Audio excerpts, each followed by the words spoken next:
এই লেকচারে স্বাগতম। তো এই লেকচারটাতে আমরা উইজগির কনফিগারেশন দেখব। তো আমরা এসএসএস করে সার্ভারটা কানেক্ট করে নিচ্ছি।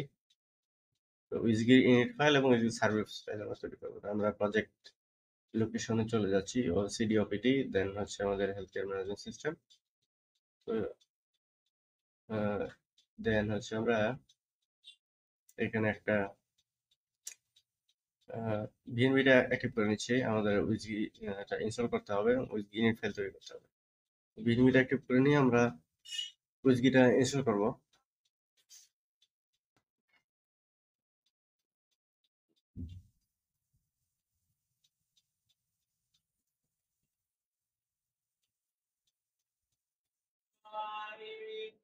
তারপরে উইজকি ইনস্টলটা করতেছি, পিএপি ইনস্টল উইজকি।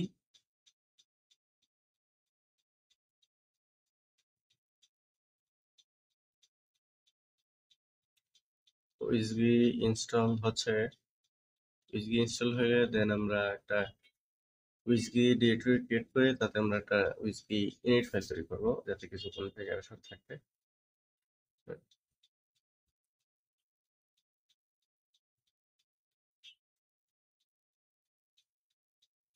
আমরা দেখতে পাচ্ছি যে উইজকিটা ইনস্টল হয়ে গেছে। দেন আমরা একটা ডিরেক্টরি ক্রিয়েট করবো। কপি পেস্ট করতেছি ফার্স্ট করার জন্য। তো আমরা একটা উইজকি ডিরেক্টরি তৈরি করলাম, দেন হচ্ছে আমরা উইজকি ডিরেক্টরিতে একটা ইনিট ফাইল তৈরি করবো। কনফিগারেশন গুলো আমি একটু আগে রেডি করে রেখেছিলাম। তো কনফিগারেশনে কপি পেস্ট করতেছি আমি, বাট আমি এক্সপেক্ট করে দেবো কনফিগারেশনটা কোথায় কি হচ্ছে। তো আমরা উইজগির কনফিগারেশন দেখতে পাচ্ছি। তো সিএস ডিরেক্টরিতে আমরা প্রজেক্টের একদম রুট ডিরেক্টরি ক্লোন করার পরে প্রথম যে ডিরেক্টরি পাই সেটা আমরা দিচ্ছি, প্রজেক্টের রুট ডিরেক্টরি। দেন হচ্ছে উইজগি ফাইলটা কোথায় আছে, প্রজেক্ট অ্যাপের ভিতরে আমরা উইজগি ফাইলটা পাবো। যেহেতু প্রজেক্ট অ্যাপ যে নামে দিয়েছেন সেই প্রজেক্ট অ্যাপ ডট উইজকি। তো এটা আমি পরে দেখা দিব আসলে কোথায় আছে। তারপর হচ্ছে আমার ভিএনভি লোকেশনটা দেখা দিলাম। এন্ড হচ্ছে আপনার এই উইজকি রান করলে একটা সকেট ফাইল তৈরি হবে যেটা থ্রুতে আসলে ইঞ্জিনিয়ার্স কমিউনিকেট করবে। এই সকেট ফাইল লোকেশনটা কোথায় হবে সেটা অন্য করে দিচ্ছি। তারপরে আমরা একটা পারমিশন সকেটের জন্য একটা 666 পারমিশন দিচ্ছি আর কি। তারপরে কন্ট্রোল এক্স ওয়াই করে আমরা তৈরি হয়ে গেলাম। এখন আমরা আবার একটু ক্যাট করে দেখতে পারি আসলে উইজকি ফাইলটা হয়েছে কিনা। চেক করে দেখতে পারি। আমরা কেউ যদি না সেভ হয়েছে। তো এখন আমরা উইজগির প্রজেক্ট ডিরেক্টরিতে যে উইজগির ফাইলটা থাকে সেটা আমরা একটু চেক করি। আমরা দেখতে পাচ্ছি যে একদম প্রজেক্ট অ্যাপে একটা উইজগি ফাইল থাকে, এইটা থ্রুতেই আসলে এনজিনিক্স এর সাথে কানেক্ট হয়। তো জ্যাঙ্গো যেভাবে চলে ওয়েব সার্ভার, তারপর হচ্ছে এনজিনিক্স সার্ভার।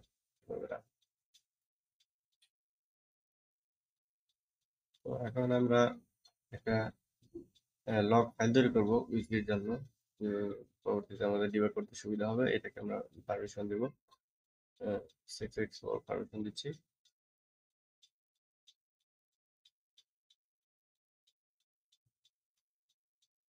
দেন আমরা উইজগিটাকে টেস্ট করবো যে আসলে উইজগিটা প্রপারলি কনফিগার হয়েছে কিনা। তো আমরা দেখছি যে উইজগিটা রেসপন্স করতেছে।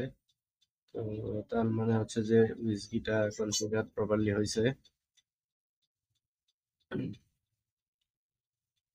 তো রিসোর্স কম হওয়ার কারণে অনেক সময় এই কোডে এসে এখানে হ্যাং হয়ে যায়। তো আমি একটু এটাকে স্টপ করতেছি। তো সম্ভবত হ্যাংই হয়ে গেছে এইটা। একটু অপেক্ষা করি। হ্যাঁ, আবার চালু হলে পরে আমরা এনজিনিক্স এর সরি উইজকির সার্ভিস ফিল্ডটা তৈরি করবো।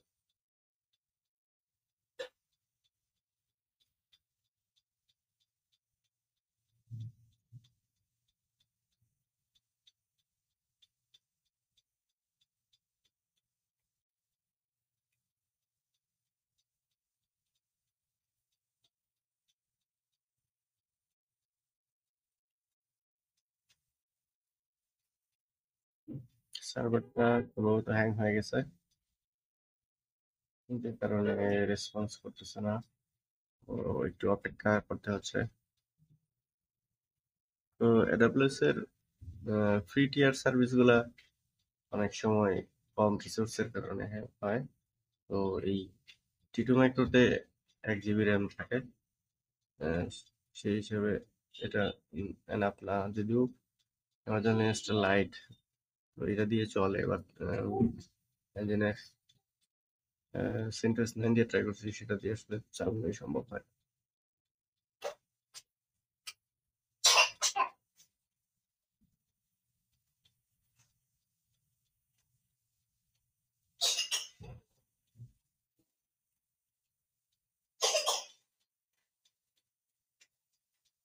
আহ, অনেক সময় নিয়ে নিল, আমরা অপেক্ষা করি।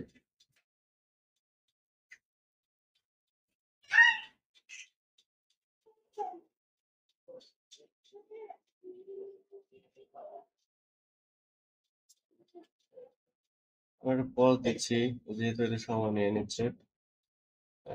কতক্ষণ সময় লাগে বলা যাচ্ছে না।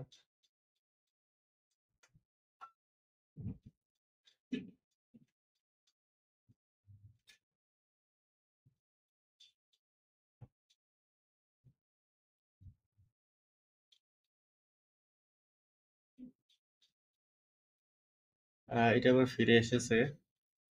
তো আমরা এখন একটা উইজগি সার্ভিস ফাইল তৈরি করব, যার থ্রুতে nginx কমিউনিকেট করবে। আমরা উইজগি ইটিসি সিস্টেম উইজগি ডট সার্ভিস উইজগি নামে দিচ্ছি, আপনি চাইলে ব্যবহার করতে পারেন। তো প্রথমে আমরা ডিসক্রিপশন দিতে পারি, যে কোনো ডিসক্রিপশন দিতে পারেন। তারপর আমরা নেটওয়ার্কটাকে টার্গেট করছি, তারপর আমরা পোস্টগ্রেস সার্ভিসটাকেও টার্গেট করছি। যদি আমরা কখনো এটা রিস্টার্ট দিই, তাহলে পোস্টগ্রেসটাও রিস্টার্ট হয়ে যাবে। দেন হচ্ছে ইউজার হচ্ছে EC2 ইউজার। তারপরে হচ্ছে আপনার গ্রুপ হচ্ছে nginx গ্রুপ। তারপরে হচ্ছে আমরা ওয়ার্ক ডিরেক্টরি, আমরা প্রজেক্টের রুট ডিরেক্টরি দিলাম। এনভায়রনমেন্ট হচ্ছে আপনার পাইথনটার যে ডিরেক্টরিতে আছে, ভিনবির বিন ডিরেক্টরিতে পাইথন থাকে। দেন হচ্ছে এক্সিকিউশন স্টার্ট হবে কোথা থেকে সেটা বলে দিলাম, যে ওবিটির উইজগি, সেইটা লিঙ্ক করবে হচ্ছে আপনার ওবিটির যে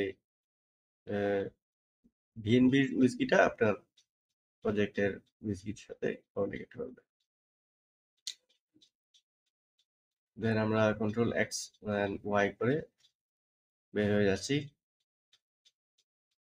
দেন আমরা ডেমনটা রিলোড করব। কোনো কনফিগারেশন চেঞ্জ করলে আমাদের ডেমনটা রিলোড করতে হবে। ডেমনটা রিলোড করার পরে আমরা এটা সার্ভিস স্টার্ট করব, এনাবল করব। তারপরে আমরা আবার এটা স্ট্যাটাসটা চেক করবো যে সার্ভিসটাকে প্রপারলি কনফিগার করতে পারছি কিনা।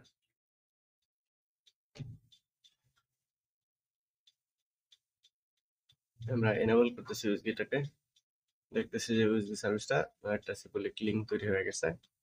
দেন আমরা এই যে স্ট্যাটাসটা চেক করবো যে আসলে রান আছে কিনা। আমাদের প্রত্যেকটা কনফিগারেশন প্রপারলি রান থাকলে তাহলে আসলে আমাদের প্রসেসটা সাকসেস। আমরা দেখতে পাচ্ছি যে এটা অ্যাক্টিভ আছে, রানিং অবস্থায় আছে। তো আমরা এই পর্বটা এখানে শেষ করতেছি। পরবর্তী পর্বে আমরা nginx সার্ভিসটা তৈরি করবো। তো সকলকে ধন্যবাদ। আল্লাহ হাফেজ।